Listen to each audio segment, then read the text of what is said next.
سيدنا محمد وعلى آله وأصحابه أجمعين.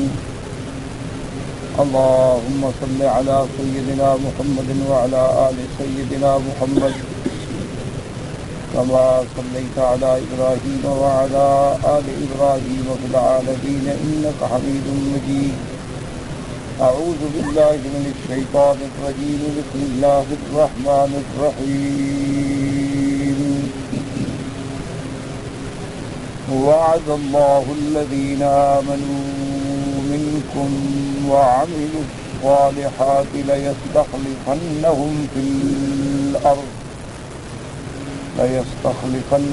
في الأرض كما استخلف الذين من قبلهم وليمكنن لهم دينهم الذي ارتضى لهم وليبدلنهم من بعد خوفهم أمنا يعبدونني لا يشركون بي شيئا ومن كفر بعد ذلك فأولئك هم الفاسقون. اللہ تبارک و تعالی نے کلام مقدس کی ان آیات مبارکہ میں حضور صلی اللہ علیہ وسلم کو خبر دی کہ آپ کی امت میں سے ہم خلفاء بنائیں گے.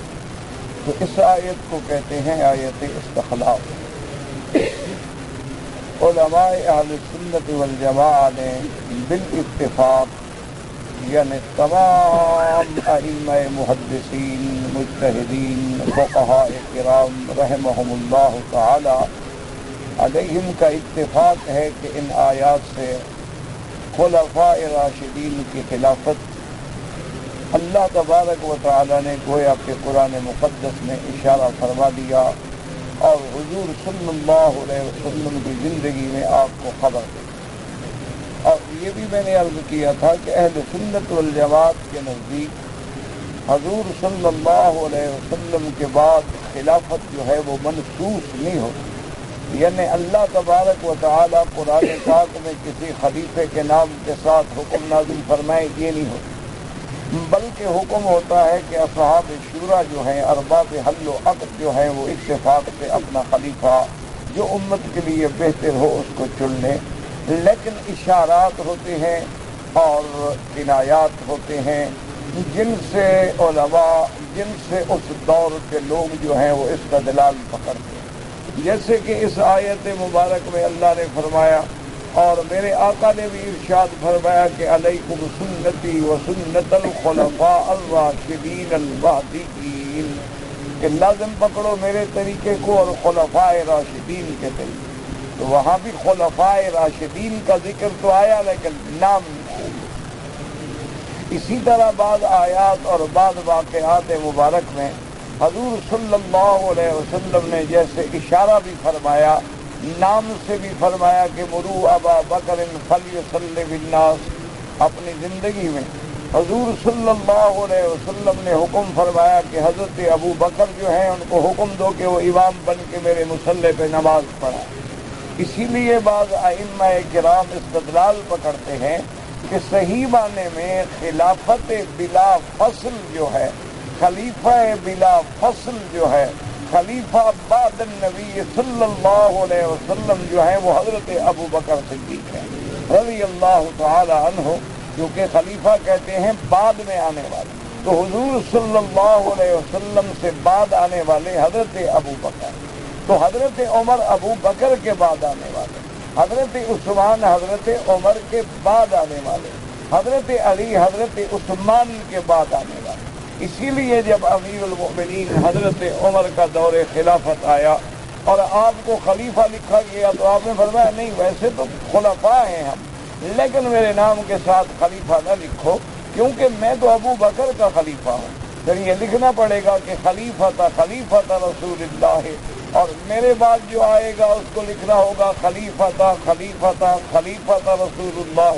بس امیر المؤمنین لکھ دو، اتنا کافی ہے. ویسے تو سب خلفاء ہیں لیکن حقیقتاً بلا فصل جو مقام ہے وہ سیدنا ابو بکر رضی اللہ تعالی عنہ کا۔ اسی لیے عقیدہ اہل سنت والجماعت ہے کہ حضور کے بعد، رحمت دو عالم صلی اللہ علیہ وسلم کے بعد آپ کی امت میں سب سے افضل جو ہے وہ ابو بکر و عمر ہے، اور اس کے بعد حضرت عثمان، حضرت علی رضوان اللہ تعالی علیہم اجمعین ہیں۔ اسی لیے بہت سارے علماء نے ایسے ایسے واقعات ہیں جن سے استدلال کیا ہے، جیسے حضور پاک نے فرمایا فاقتدوا بالذین من بعد ابی بکر و عمر، کہ میرے بعد ان لوگوں کی اقتداء کرو، ان لوگوں کی اتباع کرو، یعنی ابی بکر اور عمر کی۔ وہاں حضور صلی اللہ علیہ وسلم نے نام بھی دیا۔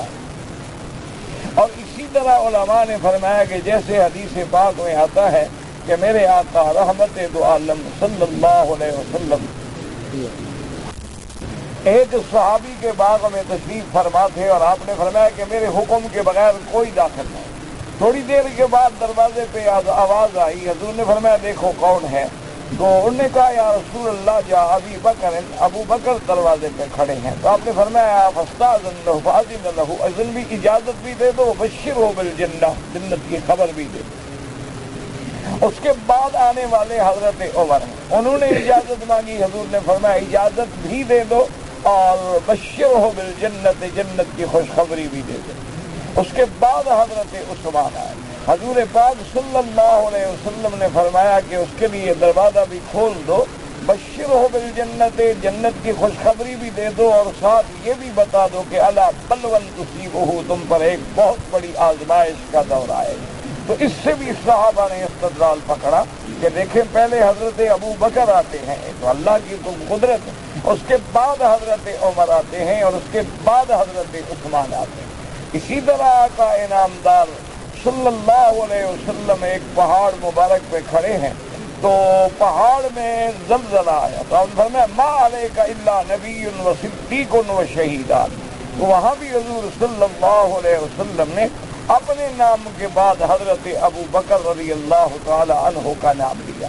تو اس لیے ہمیشہ یاد رکھیں کہ یہ اشارات ہیں، اور جس کا حکم مطلقاً اور اجمالاً قرآن پاک میں ہے، اور جس کے اشارات جو ہیں وہ فرمان رسول عربی صلی اللہ علیہ وعلا آلہ واصحابہ وسلم میں بھی موجود ہیں۔ اس لیے اللہ فرماتے ہیں وعد اللہ الذین آمنوا منکم، اللہ تبارک و تعالیٰ نے وعدہ فرمایا۔ سب سے پہلے دیکھیں کہ وعدہ کیا ہے، اور وہ وعدہ کن لوگوں سے ہے؟ فرمایا الذین آمنوا منکم، جو ایمان والے ہیں تم میں سے۔ یہاں بھی صیغہ آمنوا ماضی کا صیغہ ہے، تو علماء نے استدلال فرمایا کہ جو آیت کے اترنے کے وقت ایمان لا چکے تھے وہ تو بطور اولا، بدری کے اولا اس کے مستحق ہوں گے، کیونکہ اللہ فرماتے ہیں الذین آمنوا منکم۔ یاد رکھو ایک وعدہ ہے اور ایک ان کا موعود، لیکن سے وعدہ کیا گیا، جن سے وعدہ کیا گیا وہ کون ہے؟ الذین آمنوا منکم۔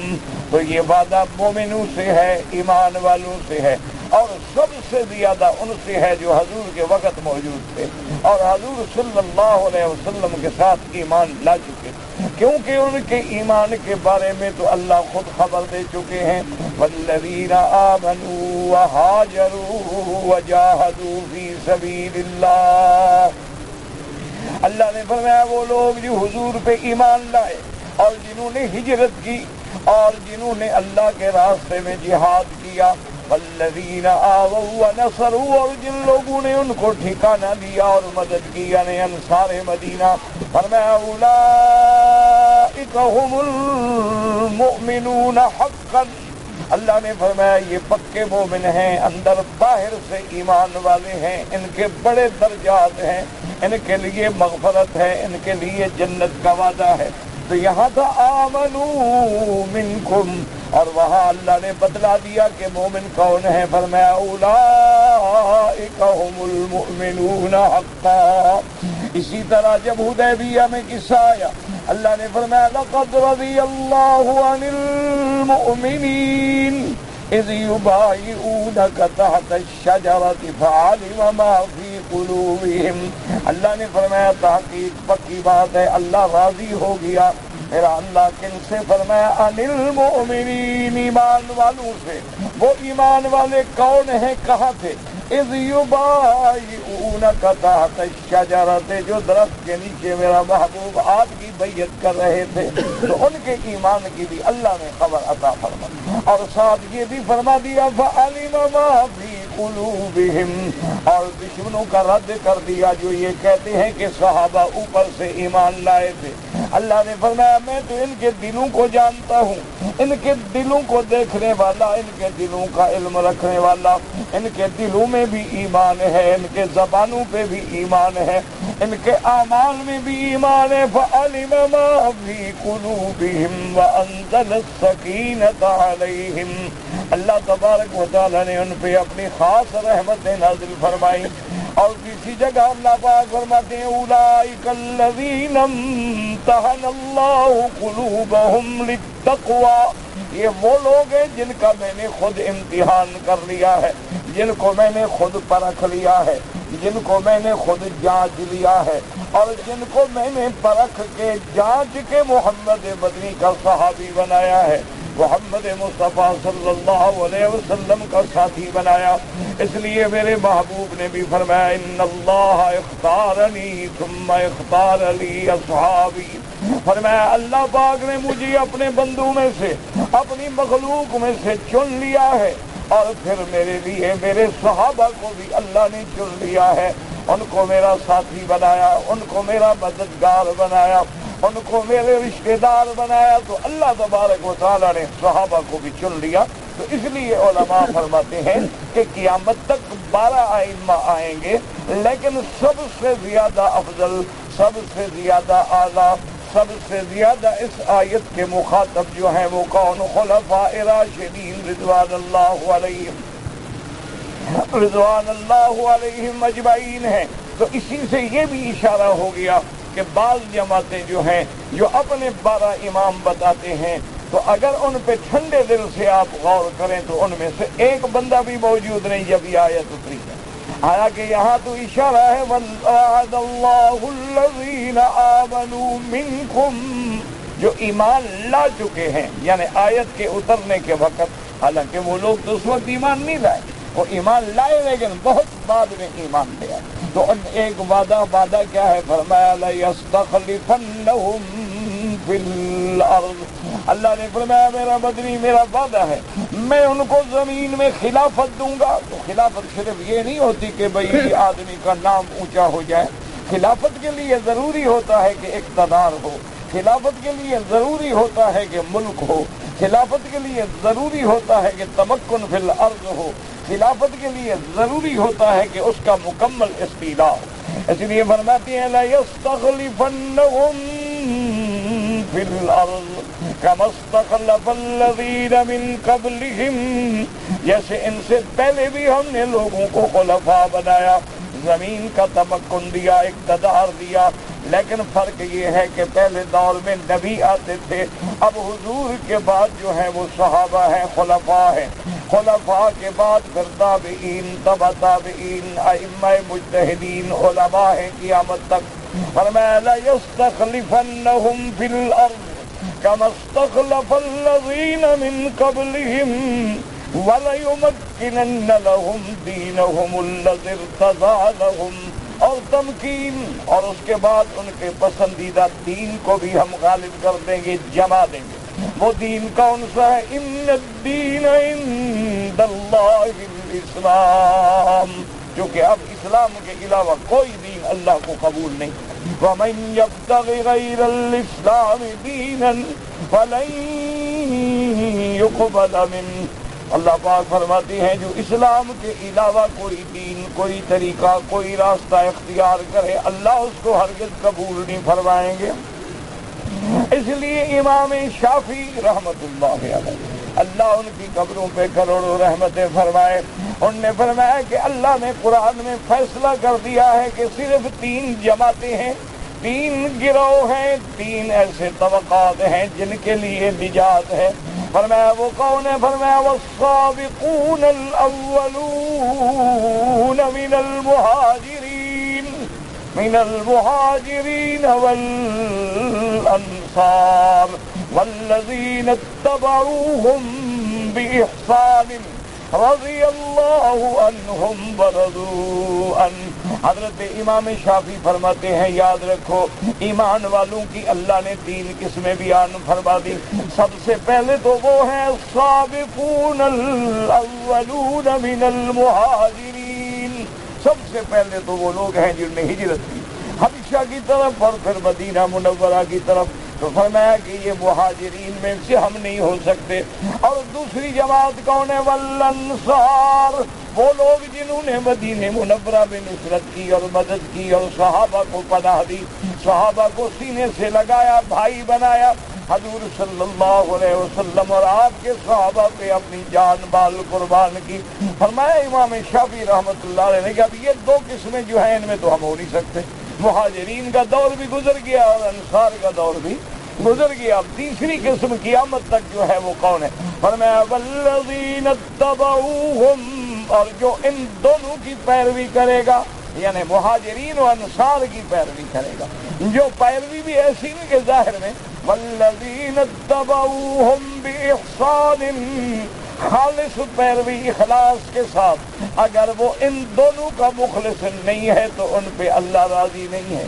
اب اللہ کی رضا حاصل کرنی ہے تو پھر صحابہ کی غلامی حاصل کرنی ہوگی، اللہ کی رضا حاصل کرنی ہے تو مہاجرین و انصار کی اتباع کرنی ہوگی، کیونکہ قرآن کا فیصلہ ہے والذین اتبعوہم بإحسان رضی اللہ عنہم ورضوا عنہ، اللہ ان سے راضی ہو گیا، وہ اللہ سے راضی ہو گئے۔ وہ 3 جماعتیں کون ہیں؟ مہاجرین، اور دوسری کون ہے؟ انصار، اور تیسری کون ہے؟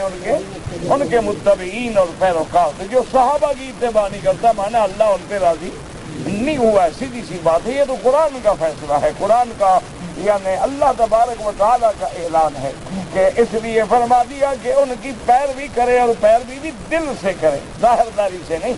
والذین اتبعوہم بإحسان رضی اللہ عنہم ورضوا عنہ وأعد لهم جنات تجری تحتها الانہار۔ اللہ نے فرمایا پھر ان کے لیے میں نے جنت میں باغ سجا رکھے ہیں جن کے نیچے نہریں بہتی ہیں۔ تو سب سے پہلا مقام جو ہے وہ صحابہ کا ہے۔ اچھا، بعض علماء نے یہ بھی استدلال فرمایا، انہوں نے کہا کہ خلافت راشدہ کیوں کہتے ہیں؟ خلافت راشدہ گویا نبوت کا حصہ ہے۔ کیا مانا ہے؟ یعنی جو کام انبیاء حضور کے زمانے میں ہونے تھے وہ کام مکمل کب ہوئے ہیں؟ خلفائے راشدین کے زمانے میں۔ اس لیے سب سے پہلے تو اللہ تبارک و تعالی نے جیسے فرمایا تھا لَيَسْتَخْلِفَنَّهُمْ فِي الْأَرْضِ كَمَا اسْتَخْلَفَ الَّذِينَ مِنْ قَبْلِهِمْ وَلَيُمَكِّنَنَّ لَهُمْ دِينَهُمُ الَّذِي ارْتَضَىٰ لَهُمْ۔ تو سب سے پہلے تو اللہ نے اپنے پیغمبر کے زمانے میں، اپنے نبی خاتم الانبیاء والمرسلین کے زمانے میں دین کامل کر دیا۔ حجۃ الوداع میں آیت اتار دی الیوم اکملت لکم دینکم واتممت علیکم نعمتی ورضیت لکم الاسلام دینا۔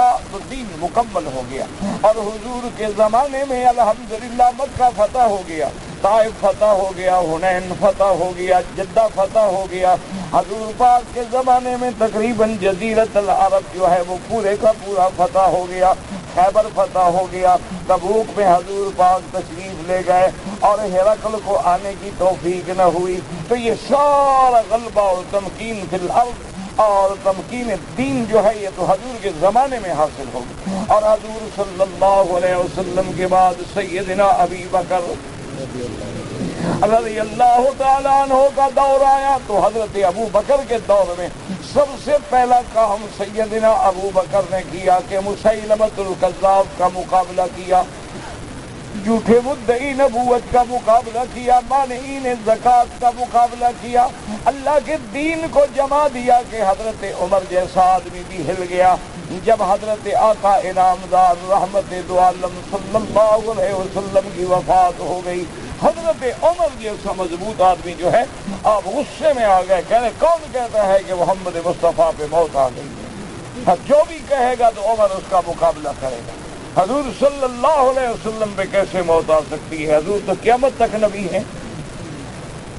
تو اس وقت دین کو سنبھالنے والا کون تھا؟ ابو بکر تھا، کہ حضرت ابو بکر رضی اللہ تعالی عنہ تشریف لائے اور آپ نے کوئی بات نہیں کی، آپ نے مسجد نبوی میں آ کے خطبہ پڑھا اور خطبے کے بعد پہلا خطاب فرمایا کہ من کان منکم یعبد محمدا فإن محمدا قد مات۔ اے لوگو، تم میں سے جو کوئی محمد مصطفیٰ کی عبادت کرتا تھا وہ سن لے کہ حضور پاک پہ موت آ گئی ہے۔ فَمَن يَعْبُدَ اللَّهَ فَإِنَّهُ حَيٌّ لَا يَمُوتُ، اور جو اللہ کی عبادت کرتے ہیں وہ ہمیشہ زندہ ہے، جس پہ کبھی موت نہیں آئے گی۔ یہ موت نہ آنا، ہمیشہ زندہ رہنا، یہ اللہ کی شان ہے، یہ نبیوں کی شان نہیں ہوتی ہے۔ حضرت آقا حضرت ابو بکر صدیق نے اس کے بعد آیت پڑھی، آپ نے فرمایا اللہ وما محمد الا رسول قد خلت من قبلہ الرسل، آپ سے پہلے بھی پیغمبر گزرے، ان پہ بھی موت آئی ہے، تمام انبیاء پہ موت آئی ہے، تمام رسولوں پہ موت آئی ہے، رحمت دو عالم صلی اللہ علیہ وسلم پہ بھی موت آئی ہے۔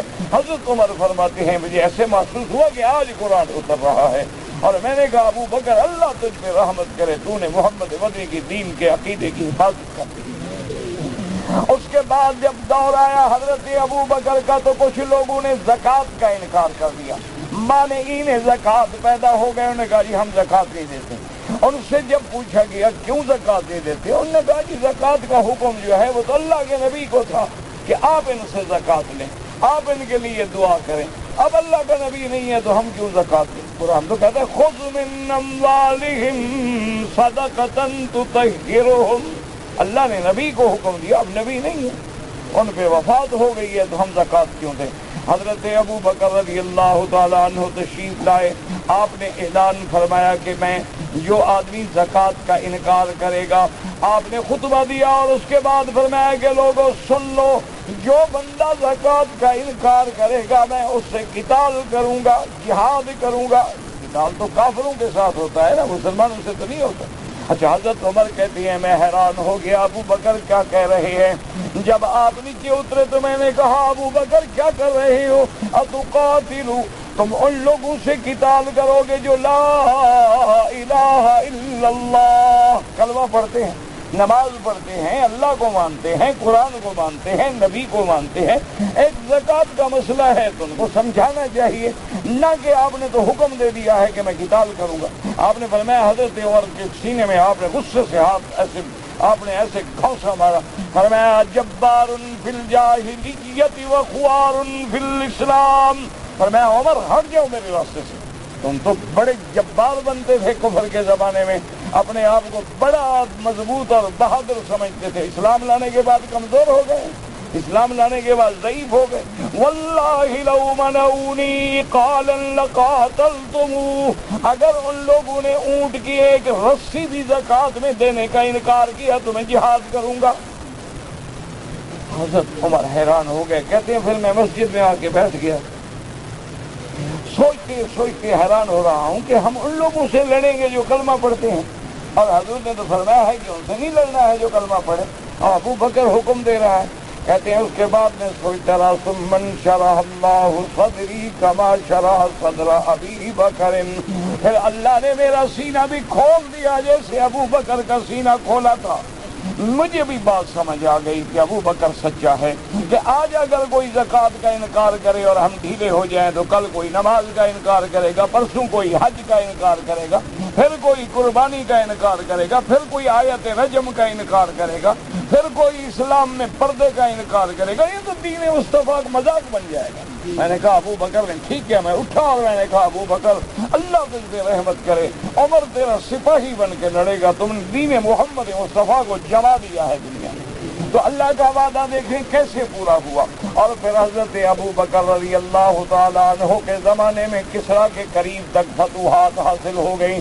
پھر اللہ نے حضرت ابو بکر کے دل میں بات ڈال دی، آپ نے اپنی وفات سے پہلے فرما دیا کہ لوگوں، میں اپنی طرف سے بڑی سوچ کے سمجھ کرنے کے بعد تم لوگوں کے لیے خلافت کا حقدار حضرت عمر کو قرار دیتا ہوں۔ اب اگر چاہو تمہاری مرضی قبول کر لو، چاہو نہ قبول کرو، لیکن میں اپنی طرف سے اسے پیش کروں۔ سارے صحابہ نے قبول فرما لیا۔ تو اب اللہ نے حضرت عمر کے زمانے میں دین کو کیسے جمایا کہ آپ نے کیسر و کسریٰ کو ہلا ڈالا، کیسر کی کیسرویت ختم کر دی اور کسریٰ کی کسرویت ختم کر دی، اور اسلام کا پرچم جو ہے آپ نے شام سارا فتح ہو گیا، اندلس سارا فتح ہو گیا، اور کیسر و کسریٰ کی قوتیں جو سپریم قوتیں کہلاتی تھیں ہمیشہ کے لیے نیست و نابود ہو گئیں، اور اللہ کے نبی کا فرمان سچا ہو گیا کہ اذا ہلک کسریٰ فلا کسریٰ بعدہ، اذا ہلک قیصر فلا قیصر بعدہ، اب ان کے بعد پھر ان کی وہ طاقت نہیں ہوگی۔ تو یہ ساری فضیلت، اور پھر حضور کے حکم کے مطابق آپ نے یہودیوں کو جزیرہ عرب سے بھی نکال دیا۔ تو یہ ساری تمکین کب حاصل ہوئی؟ حضرت عمر کے زمانے۔ پھر سیدنا عثمان رضی اللہ عنہ، حضرت عمر رضی اللہ تعالیٰ عنہ نے اپنی شہادت کے بعد، اپنی وفات سے پہلے، یعنی زخمی تو آپ ہو چکے ہیں، موت بالکل قریب ہے، آپ نے صحابہ کو بلایا، آپ نے فرمایا کہ میں اگر خلافت کا مسئلہ چھوڑ دوں تو تب بھی میں حق پہ ہوں، کیونکہ اللہ کے نبی نے بھی کسی کو خلیفہ نامزد نہیں کیا، اور اگر میں خلیفہ نامزد کر دوں تو میں پھر بھی حق پہ ہوں، میں ابو بکر کی اتباع کروں گا کہ ابو بکر نے بھی مجھے نامزد کیا تھا تو مجھے بھی نامزد کرنے کا حق حاصل ہے۔ تو اگر میں نہ کروں تو اتباع محمد مصطفیٰ ہے، اور اگر میں خلیفہ نامزد کر دوں تو اتباع ابو بکر ہے۔ تو معلوم ہوا کہ صحابہ کی اتباع جو ہے وہ دراصل اتباع محمد مصطفیٰ ہے صلی اللہ علیہ وآلہ آلہ واصحابہ وسلم تسلیما کثیرا کثیرا۔ لیکن آپ نے فرمایا کہ میں نامزد نہیں کرتا، میں 6 آدمیوں کے نام دیتا ہوں، ان 6 آدمیوں کا فیصلہ جو ہے وہ تم قبول کر لو۔ تو ان سب نے بحث کرنے کے بعد سیدنا عثمان ابن عفان ذی النورین رضی اللہ تعالی عنہ کو خلیفہ منتخب فرما لیا، اور پھر حضرت عثمان کے زمانے میں ماشاءاللہ مصر تک فتح ہو گیا، بلاد عرب فتح ہو گئے، بلاد عجم فتح ہو گئے، اسلام کا پرچم جو تھا وہ ماشاءاللہ تقریباً علماء فرماتے ہیں کہ 80 لاکھ مربع میل تک پہنچ گیا۔ تو یہ ساری تمکین و دین محمد مصطفیٰ صلی اللہ علیہ وآلہ آلہ واصحابہ وسلم تسلیما کثیرا۔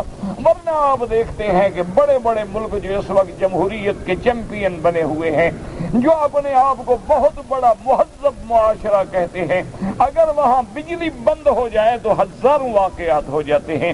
ان کے ملک میں ہر ایک منٹ میں کسی عورت کی عصمت دری ہوتی ہے، ہر ایک منٹ میں ڈاکہ ہوتا ہے، قتل ہوتا ہے، اور کوئی بندہ بعض علاقے تو ایسے ہیں کہ مغرب کے بعد آپ باہر نہیں نکل سکتے ہیں، نہ جان مال محفوظ ہے، نہ عزت محفوظ ہے، نہ کوئی عزت کا تصور ہے۔ وہاں تو ماں بہن بیٹی کے رشتے کا تقدس ہی ختم ہو گیا، عزت ہی ختم ہو گئی ہے۔ تو کون سا معاشرہ ہے یہ؟ کون سی جمہوریت ہے یہ؟ کون سا انصاف ہے یہ؟ کون سا عدل ہے؟ اسی کا نام جمہوریت ہے، اسی کا نام آزادی ہے، اسی کا نام۔ اب اسی کو آپ آزادی رائے کہتے ہیں کہ پیغمبر کی شان میں توہین کی جائے، اسی کو آپ آزادی رائے کہتے ہیں کہ 1 ارب 36 کروڑ مسلمانوں کے دلوں کو دکھایا جائے، اسی کو آپ آزادی کہتے ہیں کہ خاتم الانبیاء، جن کی عظمت کو اللہ تبارک و تعالی نے تمام انبیاء سے اونچا کر دیا ہے، ان کے ساتھ استہزاء کیا جائے۔ یہ تو خباثت ہے، رذالت ہے،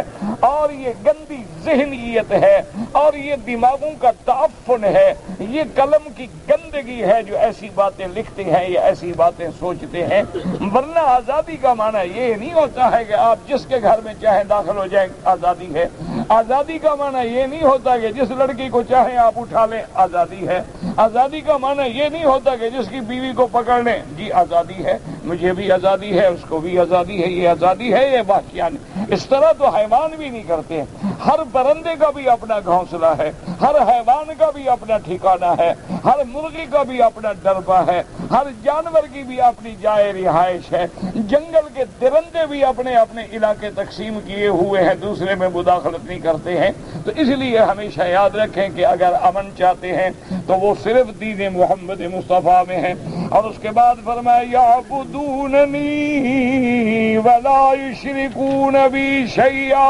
اصل کامیابی کیا ہے کہ عبادت اللہ تبارک و تعالیٰ کی، اب عبادت قولی ہو یا عبادت فعلی ہو، عبادت عملی ہو، عبادت مالی ہو، ہر قسم کی عبادت صرف اسی کی ذات کے لیے ہے۔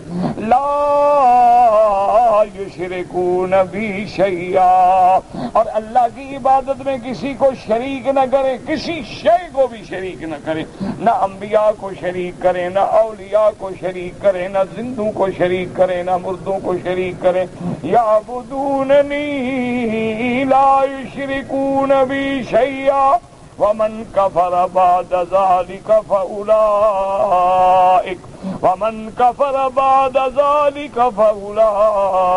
هم الفاسقون۔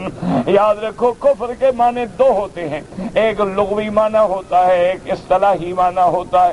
ایک تو کفر کا لغوی معنی ہے ناشکری کرنا، جس کو آپ کہتے ہیں کفران نعمت کے، اس نے نعمت کی ناشکری کی ہے۔ اور ایک کفر کا معنی ہوتا ہے ایمان کے مقابلے میں، یعنی اللہ پہ ایمان لائے وہ اللہ پہ ایمان نہیں لاتا، یہ بھی کفر ہے۔ جیسے اللہ پاک نے کئی مقامات پہ فرمایا ان الذین آمنوا، پھر اگلی آیات میں فرمایا ان الذین کفروا، ایمان کفر کے مقابلے۔ یہاں دونوں معنی ہو سکتے ہیں۔ اللہ نے فرمایا میری اس نعمت کے بعد ومن کفر بعد ذلک، جو نہ شکری کرے۔ اچھا، نعمت کا شکر کیا ہوتا ہے؟ یاد رکھو شکر کا معنی یہ نہیں ہوتا کہ آدمی زبان سے کہہ رہے اللہ تیرا شکر، اللہ تیرا شکر، اللہ تیرا شکر، نہیں۔ اصل شکر نعمت کا کیا ہے کہ جو اللہ نے نعمت دی ہے اس کو اللہ کی فرما برداری میں خرچ کرے۔ اللہ نے ہمیں پیدا کیا کیوں؟ اللہ کی عبادت کریں۔ اب جو اللہ کی عبادت نہیں کر رہا تو اللہ کا شکر ادا نہیں کر رہا۔ اللہ تبارک و تعالیٰ نے ہمیں نبی پاک دیا، ہم ایمان لائیں، صحابہ دیے، اتباع کریں، اہل بیت دیے، اولیاء دیے، علماء دیے، محبت کریں، تعظیم کریں، یہ شکر ہے۔ اور نہ شکری یہ ہے کہ ہم انکار کریں، نہ شکری یہ ہے کہ ہم ان کی شان میں گستاخی کریں، جبکہ اللہ کے پاک پیغمبر نے وضاحت کر دی ہے کہ ساری دنیا مل جائے، فرمایا لو ان احدکم انفق مثل احد ذهبا ما بلغ مد احدهم ولا نصیفہ۔ فرمایا کہ اگر تم میں سے، یعنی غیر صحابی ہے، ایمان والا ہے، مومن لیکن صحابی نہیں، جبل احد پہاڑ کے برابر سونا خرچ کرے اور میرا صحابی ایک جو کے برابر مٹھی بھر جو خرچ کرے، تو فرمایا تمہارا احد پہاڑ کا سونا بھی اس کا مقابلہ نہیں کر سکتا ہے۔ کیوں؟ اللہ نے ان کو جو مقام دیا ہے، اللہ نے ان کو جو عظمت دی ہے، اللہ نے ان کو جو صحبت محمد مصطفیٰ دی ہے۔ تو اس لیے ہمیشہ یاد رکھیں کہ جب بھی صحابہ کا نام آئے، جب بھی اہل بیت عظام کا نام آئے، جب بھی ائمہ محدثین، ائمہ فقہا کا نام آئے، جب بھی اولیاء اللہ اور علماء ربانیین کا نام آئے تو لازم ہے کہ ہم احترام کریں، لازم ہے کہ ہم ان کی اتباع کریں۔ آج بڑا افسوس ہوتا ہے کہ بعض تو مخالف ہیں، نہ چلو صحابہ کی دشمنی میں نعوذ باللہ آگے بڑھ گئے، بعض لوگ مخالف بھی نہیں ہیں بھی اہل سنت والجماعت، لیکن ان پر بھی اگر کسی صحابی کا قول پیش کرو تو نعوذ باللہ کہہ دیں گے بھائی کیا صحابی کی بات ہے نا۔ تو یہ بھی ایک قسم کا نعوذ باللہ تنقیص ہے شان صحابہ میں۔ ہمارے ذمہ لازم ہے، کیونکہ ہمارا ایمان ہے کہ صحابی اللہ نے ان کو نبی کے لیے چن لیا تھا، وہ اتنے کھڑے تھے اندر باہر سے کہ ان سے یہ توقع ہی نہیں ہو سکتی کہ وہ اللہ کے نبی کے دین کے خلاف کوئی فیصلہ کریں. اس لیے ہمیشہ اپنے آپ کو صاف رکھیں. فرمایا ومن کفر بعد ذلک، نہ شکری کرے، یا فرمایا ومن کفر بعد ذلک، یعنی جو کافر ہو گیا، ایمان نہ لائے، منکر ہو گیا، فاولئک هم الفاسقون، وہی لوگ ہیں جو حد سے نکلنے والے ہیں. تو اس آیت سے بھی بعض علماء نے استدلال کیا ہے کہ جو لوگ صحابہ کو نہیں مانتے گویا یہ بھی کفر ہے، کہ اللہ نے کفر کا لفظ استعمال کیا ہے کہ صحابہ کو نہ ماننے والا کون ہے. فرمایا ومن کفر بعد ذلک، اس خلافت کے ملنے کے بعد، ان نعمتوں کے ملنے کے بعد جو ان پر ایمان نہ لائے تو گویا اس نے بھی کفر کیا ہے. فَأُولَٰئِكَ هُمُ الْفَاسِقُونَ، یہی وہ آیت ہے جس سے امام مالک رحمت اللہ علیہ، امام دار الہجرت فرماتے تھے جو صحابہ کا منکر ہے وہ کافر ہے. تو لوگوں نے پوچھا حضور فرمایا قرآن خود کہہ رہا ہے وَمَن كَفَرَ بَعْدَ ذَلِكَ، اور پہلے ذکر کن کا ہے؟ خلفاء کا ذکر ہے. لَيَسْتَخْلِفَنَّهُمْ فِي الْأَرْضِ وَمَنْ كَفَرَ بَعْدَ ذَلِكَ فَأُولَئِكَ هُمُ الْفَاسِقُونَ. فاسق کا کیا معنی ہوتا ہے؟ حد سے نکلنے والا. دعا کریں اللہ ہمیں صحابہ کی اتباع نصیب فرمائے. اللہ تبارک و تعالی ہمیں صحیح معنی میں صحابہ کی محبت نصیب فرمائے، اہل بیت کی محبت نصیب فرمائے، ائمہ کرام کی محبت نصیب فرمائے، اور جو لوگ بیچارے بھٹکے ہیں اللہ ان کی بھی ہدایت کے فیصلے فرمائے.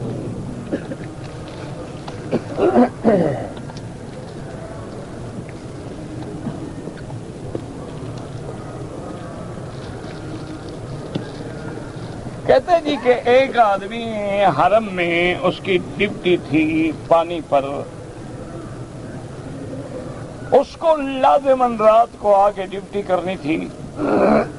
تو اس بیچارے نے یہ کیا کہ 9 ذی الحجہ کی رات، 9 ذی الحجہ کی رات تو نہیں ہوتی، 9 ذی الحجہ تو آپ نے عرفات میں گزارنی ہے، تو 10 کی رات ہوگی نا. بہرحال 10 بجے وہ مزدلفہ میں آ گیا، یعنی رات کو مزدلفہ پہنچ گیا، اور اس نے مزدلفہ میں، لازمی بات ہے کہ جب مزدلفہ میں آیا ہوگا تو نمازیں بھی وہی پڑھی ہوں گی. پھر اس نے مزدلفہ چھوڑ دیا، منا آ کے اس نے کنکریاں مار دی اور بالوں کو بھی بنڈوا دیا، اور حرم آ کر اس نے احرام کھول دیا، وردی پہن لی. میرا بھائی گزارش یہ ہے کہ سب سے پہلی بات تو یہ ہے کہ حدیث مبارک میں یہ موجود ہے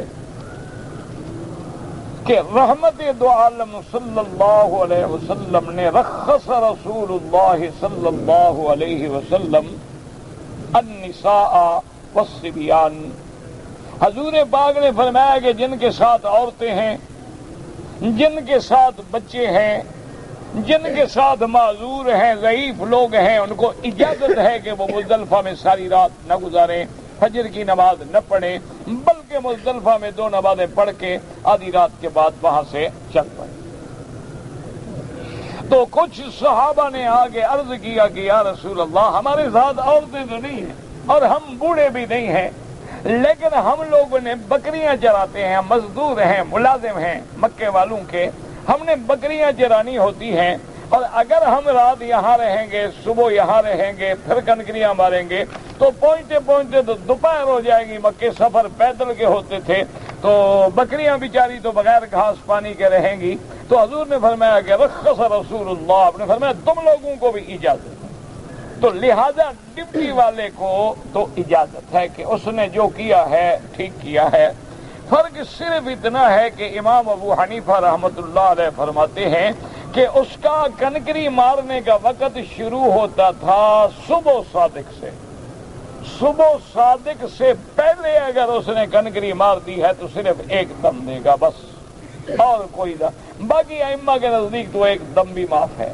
تو بہرحال ایک دم کی اگر طاقت ہے دے دیں. اس سے عورت کے حرام حلال مسئلہ کوئی نہیں. عورت تو تب حرام ہوگی جب طواف زیارت نہ کرے، اگر اس نے بعد میں طواف زیارت کر لیا، 10 کو کر لیا، 11 کو کر لیا، 12 کو کر لیا تو عورت اس کے لیے حلال ہے، اس کا دم سے کیا تعلق ہے؟ تو بہرحال احتیاط اسی میں ہے کہ اللہ نے توفیق دی ہے تو ایک بکری دم ادا کر دے تاکہ بلا وجہ اختلاف نہ رہے حج کے معاملے میں۔ باقی بیوی کے حلال ہونے کا دم سے تعلق نہیں ہوتا، اس نے باقاعدہ کنکریاں ماری ہیں، بال مڈائے ہیں، احرام کھولا ہے، اور طواف زیارت نہ کرو تو بیوی حلال نہیں ہوتی۔ اور طواف زیارت کے لیے اس کے بعد وقت ہے، اس کی تو ڈیوٹی ہی مکے میں تھی، لازمی بات ہے اس نے طواف زیارت کیا ہوگا۔ کہتے ہیں جی کہ چاند کی حقیقت کیا ہے؟ اسلامی مہینوں کا آغاز جو ہے وہ چاند سے ہوتا ہے، اور چاند جو ہے ابتدا میں چھوٹا ہوتا ہے، پھر بڑھتا ہے، پھر گھٹتا ہے، ختم ہو جاتا ہے۔ اور سائنسدان تو یہ کہتے ہیں کہ چاند کے اوپر بھی زمین ہے، تو اس کے بارے میں حقیقت کیا ہے؟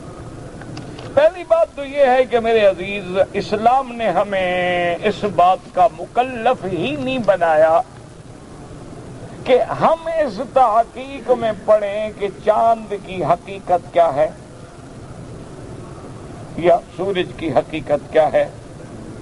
اللہ تبارک و تعالی نے قرآن میں ذکر فرمایا ہے کہ یہ دونوں میرے کمال قدرت کی نشانیاں ہیں، ایک کے ذریعے میں دن کو روشن کرتا ہوں اور ایک کے ذریعے میں رات کو روشن کرتا ہوں۔ جہاں تک اسلام نے چاند سے تاریخ کا حکم ہے، یہ بھی قرآن میں ہے کہ اللہ کے نبی سے پوچھا گیا کہ یسألونک عن الأہلہ، کہ چاند کے بارے میں سوال کیا گیا تو آپ نے فرمایا قل ہی مواقیت للناس والحج، اللہ نے اسی کا گھٹنا بڑھنا جو ہے اسی کو نظام بنایا ہے چلانے کا کہ ہم حج کیسے معلوم کریں گے، رمضان کیسے معلوم کریں گے، تو ہماری شریعت کا مدار جو ہے وہ چاند پہ۔ ویسے چاند کی بھی ایک رفتار ہے اور سورج کی بھی ایک دوران ہے، جس کو اللہ نے قرآن پاک میں بھی بیان فرما دیا ہے کہ والشمس والقمر قدرناہ منازلا، کہ ہم نے ان کی منزلیں بنائی ہیں،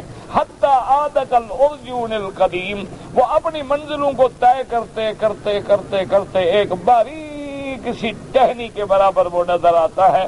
اور پھر میں ایسا نظام بنایا کہ للشمس ينبغي لها ان تدرك القمر، کہ وہ دونوں ایک دوسرے سے ٹکرا جائیں نہیں، اور للشمس ينبغي لها ان تدرك القمر ولللیل سابق النہار، یا رات سبقت کر جائے نہیں، ہر چیز اپنے اپنے مدار میں گردش کر رہی ہے۔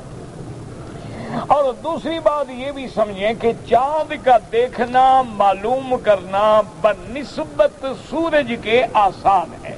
کیا معنی کہ سورج جو ہے اس کا 360 دنوں کا ایک دورہ ہے، اور چاند جو ہے اس کا 28 دن میں دورہ مکمل ہوتا ہے اور پھر چاند ڈوب جاتا ہے، اب یا 29 کا ہوگا یا 30 کا ہوگا۔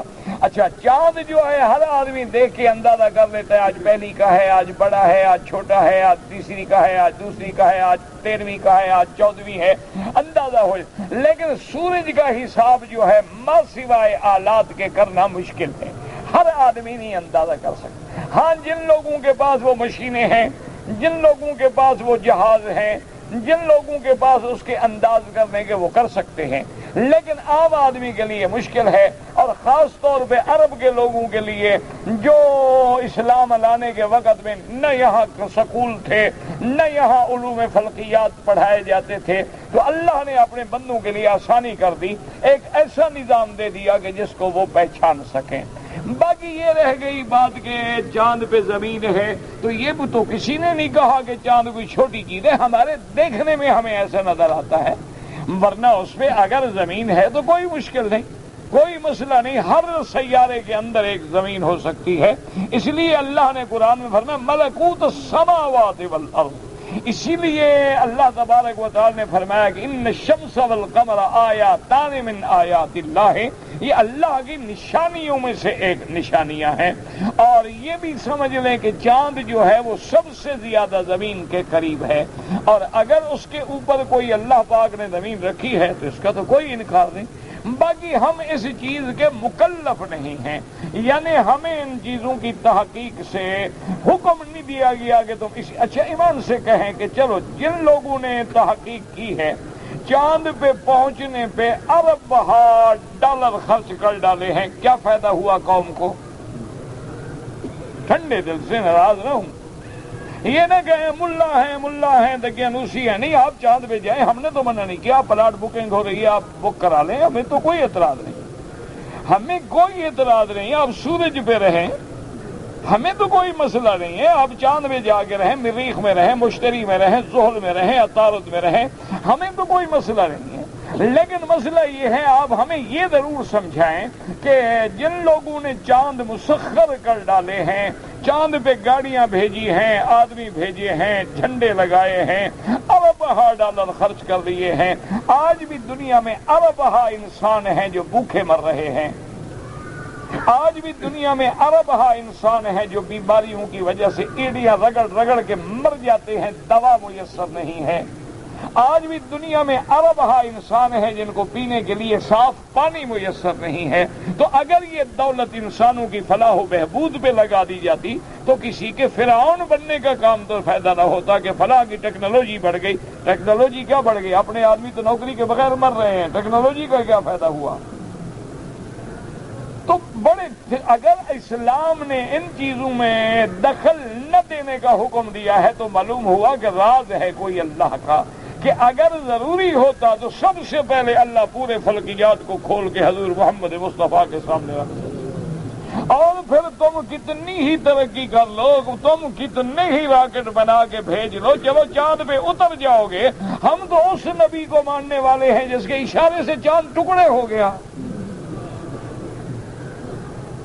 تو ہمارا تمہارا کیا مقابلہ ہو سکتا ہے؟ ہم نے تو اس پیغمبر کا کلمہ پڑھا ہے کہ جس نے بلایا اپنے دشمنوں کو، اہل مکہ آ جاؤ، دیکھو فشہدوا، دیکھ لو چاند تو ٹکڑے ہو گیا ہے کہ نہیں ہو گیا؟ تو ہم تو اس نبی کا کلمہ پڑھتے ہیں، اور پھر یاد رکھیں کہ ہم نہ تو چاند کے پجاری ہیں نہ سورج کے پجاری ہیں، ہمیں تو اللہ کے پیغمبر نے حکم دے دیا ہے کہ صوموا لرؤیتہ وافطروا لرؤیتہ، نظر آ جائے روزہ رکھ لو، نظر آ جائے عید کر لو، نظر نہ آئے تم 30 دن پورے کر لو، تم اللہ کے حکم کے پابند ہو، کوئی چاند کو ڈھونڈنے کے پابند نہیں ہو کہ ہوائی جہاز لے کے بھاگو اور کمیٹیاں بناؤ اور مولویوں کو چڑھاؤ اور جا کے جہاں چھپا ہوا اس کو نکال کے لے آئیں اور پہلے فیصلہ کریں کہ ابھی جناب بچہ پیدا ہوا ہے کہ نہیں ہوا ہے، 48 گھنٹے سے پہلے نظر آ سکتا نہیں، ہمیں ضرورت کیا ان جھنجھٹوں میں پڑنے کی؟ ہم تو ان کے پجاری ہیں نہیں،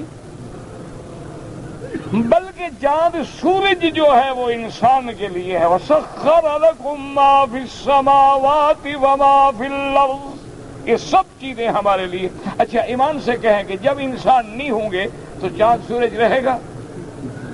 بھائی جب بندے مر جائیں گے قیامت آ جائے گی، چاند سورج کیوں؟ انسان ہے تو چاند سورج ہمارے لیے ہے نا، جب ہم نہیں تو پھر اس کے ہونے کی ضرورت کیا ہے؟ جب ہم نہیں تو پھر آسمانوں کی ضرورت کیا ہے؟ جب ہم نہیں تو پھر اس زمین کی ضرورت کیا ہے؟ تو یہ تو ساری چیزیں اللہ تبارک و تعالیٰ نے ہمارے لیے مسخر کی ہیں، بلا وجہ آپ ان باتوں میں مغز نہ کھپایا کریں۔ سائنسدانوں کا کمال ہے جناب، پہلے کہتے تھے چاول کھانے سے بندہ موٹا ہوتا ہے، اب کہتے ہیں پتلا ہوتا ہے۔ پہلے کہتے تھے کہ جناب چاول کھانے سے شوگر پیدا ہوتی ہے، اب کہتے ہیں شوگر کے مرض کو چاول فائدہ پہنچاتا ہے۔ سائنسدان تو یہی ہے نا، ایک دوائی بناتے ہیں جی پیناڈول ہے، ہر درد کا دوا ہے، امرت دھارا ہے، اب کہتے ہیں خیال کا دوا کھانا بند کر دیا ہم نے، اس کو دوائی بنائی جی کیا ہے جی ساریڈان ہے، اب اس کو بند کر دیا ہے ہم نے۔ دوائی بنائی جی کیا ہے وایو آکس ہے جناب، یہ جوڑوں کے درد کے لیے اکسیر اعظم ہے، اب وہ بند کر دو تو دل پہ اٹیک کرتی ہے۔ دوائی بنائی جناب یہ قوت مردمی کے لیے بالکل مایہ ناز شاہکار ہے، اربہ ڈالر کما لیے، نتیجہ یا ہارٹ اٹیک ہو جاتا ہے یا بندہ اندھا ہو جاتا ہے۔ اسی سائنسدانوں کا اعتبار کریں یا خدا رسول کا اعتبار کریں؟ اب تمہاری اپنی مرضی ہے، جس پر ایمان لاؤ، ہمارا ایمان تو اللہ کے رسول پہ ہے۔ مجھے نماز پڑھتے ہوئے اور ذکر کرتے ہوئے غلط قسم کے وسوسے آتے ہیں۔ دیکھو بھائی جب تم اللہ کی طرف دل لگاؤ گے تو شیطان زور لگائے گا نہیں لگائے گا؟ جب تم ایمان کی دولت جمع کرو گے تو ڈاکہ مارے گا نا، مرنے دو اس کو، جب اللہ نے معاف کیا ہے تو ہمیں کیا فکر ہے؟ آدمی نے رب کعبہ کی قسم کھائی کہ میں اپنے فلاں دوست سے بات نہیں کروں گا، ایسی قسم کو توڑ دو، 10 مسکینوں کو کھانا کھلاؤ، مسلمانوں سے بات کرو، یہ جھگڑا نہ کیا کرو، اور جھوٹ ایسی قسمیں کھایا بھی نہ کرو۔ میرا ایک بھتیجا اور عزیز فوت ہو گیا، اللہ مغفرت فرمائے، اور جو بھی فوت ہو گئے اللہ مغفرت فرما دے، اور جتنے بیمار ہیں دعا کریں اللہ شفا عطا فرما دے، اللہ شفا عطا فرما دے، اللہ سب ظاہری باطنی بیماریاں نفسانی بیماریاں دور فرما دے۔ مہمان ہیں جو 10، 11، 12، 13 حج کے دنوں میں ریاض سے آئے تھے، انہوں نے یعنی حج نہیں کیا، کوئی بات نہیں، عمرہ کیا۔ عمرہ کب کیا؟ 9 سے لے کر 13 تک عمرہ کرنا جو ہے منع ہے 8 سے۔ اگر ان دنوں میں کیا تو غلطی کی ہے، استغفار کرے، اور اس سے پہلے کر لیا تھا تو کوئی بات نہیں۔ ایک علاقے میں بارش آئے اور آندھی آئے تو ہم اس وقت بھی جمع بین الصلاتین کرا سکتے ہیں۔ جب حضور نے حکم دیا اپنے اپنے گھر میں نماز پڑھو، جمع ضرورت کیا ہے؟ جب حضور نے فرما دیا ہے کہ اگر آندھی ہے، بارش ہے، صلوا فی رحالکم، اپنے گھروں میں پڑھ لو، مانا ہوا کہ اپنے اپنے وقت پہ پڑھو، چاہے گھر میں پڑھ لو۔ امام حسن کا مزار جو ہے وہ مدینہ منورہ میں ہے۔ ہاں جی، کہتے ہیں جی کہ میں نے امام کے ساتھ دوسری رکعت میں ملا، امام نے 4 رکعت پوری کر کے سلام پھیرا، تو جب آپ نے چوتھی رکعت میں بیٹھے، آپ بھی تشہد پڑھیں گے؟ امام احمد بن حنبل رحمۃ اللہ علیہ کے نزدیک پورا تشہد آپ پڑھ سکتے ہیں، اور احناف کے نزدیک تشہد اشہد ان محمد عبدہ ورسولہ تک روک دے، کھڑا ہو کے اپنی رکعتیں پوری کرے اور پھر آخر میں تشہد پورا کرے۔ اگر ایک آدمی مکے میں رہنے والا ہے اور وہ جدے میں جاتا ہے اور وہاں پر اس کا کوئی کام تھا، 1 دن یا 2 دن رہنے کے بعد واپس آتا ہے، تو عمرہ کرنا ضروری ہے؟ کوئی ضروری نہیں، کرنا چاہے نفلی عمرہ اس کی مرضی، ورنہ کوئی ضروری نہیں۔ میقات نہیں ہے، جدہ میقات کے اندر ہے اور حرم کے باہر ہے، حد حرم سے باہر ہے، ہل میں ہے، لیکن میقات تو یلملم ہے، میقات کے اندر ہے، لہذا کوئی عمرہ ضروری نہیں۔ ذی الحجہ کو صبح کی نماز مزدلفہ میں پڑھی اور سورج نکلنے سے پہلے نکل آئے، بالکل ٹھیک کیا، اچھی بات، کوئی مسئلہ نہیں، موقوف ہو گیا، چاہے 2 منٹ کے لیے بھی ہو۔ اگر ایک آدمی نے 9 تاریخ کو عرفات کے میدان میں اپنے خیمے سے چل پڑا، عرفات کی حد پہ آ کے کھڑا ہو گیا، جب سورج ڈوب گیا تو پھر باہر نکلا، ٹھیک ہے، کوئی بات نہیں، عرفات میں پھرتا رہے، کیا ہو گیا؟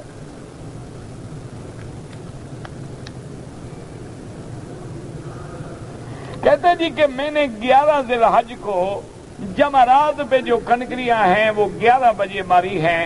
بہرحال امام ابو حنیفہ رحمۃ اللہ علیہ کے نزدیک وقت زوال کے بعد شروع ہوتا ہے، پہلے والی کنکریاں شمار نہیں ہوں گی، لیکن بعض ائمہ نے اجازت دی ہے کہ کسی وقت بھی مار لے تو قبول ہو جائیں گی اور دم نہیں پڑے گا۔ ایک آدمی حج والے دن یعنی 9 تاریخ کو سورج ڈوبنے سے پہلے عرفات سے نکل آیا اور پھر عرفات کے حدود میں داخل بھی نہیں ہوا تو دم پڑ گئی، ایک بکری دم دے مکہ میں اور غریبوں کو تقسیم کرے گوشت۔ برے خواب آتے ہیں، اللہ تبارک و تعالیٰ سے دعا کرو، اور سوتے وقت آیت الکرسی ہے اور قل اعوذ برب الفلق، قل اعوذ برب الناس، یہ تمام صورتیں پڑھ کے اپنے ہاتھوں پہ دم کر کے سارے بدن پہ پھیر کے سو جاؤ، اللہ محفوظ رکھیں گے۔ کبھی خیال رکھا کرو، سارا دن جو فلمیں دیکھتے رہو تو رات کو خواب نظر نہیں آئے گا تو کیا ہوگا؟ نہیں، ٹھنڈی دیکھو نا، سارا دن آدمی ایک ماحول میں گزارتا ہے تو رات کو وہی ماحول تو نظر آئے گا، اور کیا نظر آئے گا؟ سارا دن تم دوستوں کے ساتھ بیٹھ کے گندے گانے سنتے رہو، گندی فلمیں دیکھتے رہو، تو رات کو کیا نظر آئے گا تمہیں؟ رات کو صحابہ کی زیارت ہوگی۔ جب شیطان کا کام کرو گے شیطان نظر آئے گا، رحمان کا کام کرو گے تو رحمانی خواب نظر آئیں گے۔ گئے اور ہم نے احرام نہیں باندھا تو اس کے لیے بھی وہی مسئلہ ہے کہ اگر آپ کسی کام کے لیے گئے تھے تو کوئی دم نہیں ہے، اور اگر آپ ویسے گئے ہیں تو پھر احرام باندھنا ضروری ہے۔ جس طرح مرد نماز پڑھتے ہیں عورت بھی نماز پڑھ سکتی ہے، ہاں بالکل پڑھ سکتی ہے، فرق صرف اتنا ہے کہ بعض ائمہ کے نزدیک اس کا رکوع اور سجود جو ہے وہ بھی مردوں کی طرح ہو، اور امام ابو حنیفہ فرماتے ہیں کہ عورت کے لیے چونکہ پردہ زیادہ مقبول ہے، وہ اپنے بدن کو جتنا چھپائے گی اور جتنا زمین کے قریب رکھے گی اتنا زیادہ اجر ہوگا، کیونکہ جیسے اس کی نماز جو ہے مسجد کے بجائے گھر میں افضل ہے، گھر میں صحن کے بجائے برآمدے میں افضل ہے، برآمدے کے بجائے کمرے میں افضل ہے۔ وجہ کیا ہے کہ پردہ رہے، تو وہ جتنا زیادہ اپنے بدن کو پردے میں رکھے گی۔ یہ کوئی جھگڑے کے مسئلے تو ہے نہیں نا اللہ کے بندے، نماز تو اللہ کی رحمت سے دونوں کی ہو جاتی ہے۔ نماز اللہ کا شکر ہے کسی کی بھی مردود نہیں ہے، سب کی نمازیں ٹھیک ہیں، اور اللہ تبارک و تعالی سے دعا کرو کہ اللہ بے نماز بنائے۔ اجوج مجوج تو کوئی نہیں ہوتا، یا اجوج و ماجوج تو ہے، کہاں ہوں گے؟ میرے کوئی برادری ہے ان سے کہ میں ان کو ملا ہوں، مجھے بتایا ہے انہوں نے، ہوں گے فکر نہ کرو، لیکن وہ جب نکلیں گے نا جی، اس وقت وہ ایک دیوار ہے جو ذوالقرنین نے بنائی تھی، اس میں بند ہے، اور وہ اس کو کھودتے رہتے ہیں۔ حضور صلی اللہ علیہ وسلم نے اپنے زمانہ مبارک میں فرمایا تھا کہ اب اتنی انہوں نے سوراخ کر لیا ہے، اور آہستہ آہستہ بڑھتا جائے گا، اور جب حضرت عیسیٰ کا زمانہ ہوگا نا، اس سے پہلے یہ یاجوج ماجوج اس کا دور بھی وہی دور ہے، اس وقت وہ نکلیں گے، اور وہ اتنی بے تحاشا اللہ کی مخلوق ہوگی کہ دریا سے جو گزریں گے نا دریا کا پانی پی جائیں گے، معلوم ہوگا کہ دریا میں قطرہ پانی کا بھی نہیں ہے، جس آبادی سے گزریں گے ساری آبادی چٹ کر جائیں گے، تو پھر اللہ پاک ان پہ عذاب بھیجیں گے، وہ مریں گے، اور پھر اللہ پرندے بھیجیں گے، ان کو اٹھا کے سمندروں میں ڈالیں گے۔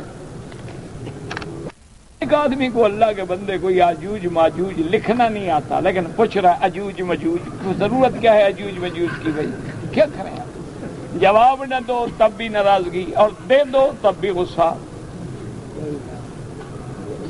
اگر نماز کی حالت میں پیشاب آ جائے نماز چھوڑ دے، بیٹھ جائے، نکل سکتا ہے نکل جائے۔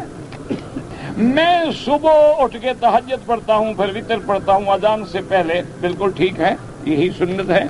کا احرام نہیں باندھا جاتا، لازم ہے کہ مسجد عائشہ جہاں ایک آدمی نے چادریں گھر سے باندھی، چادریں باندھنے کا نام احرام نہیں ہوتا، احرام نام ہے نیت کرنے کا۔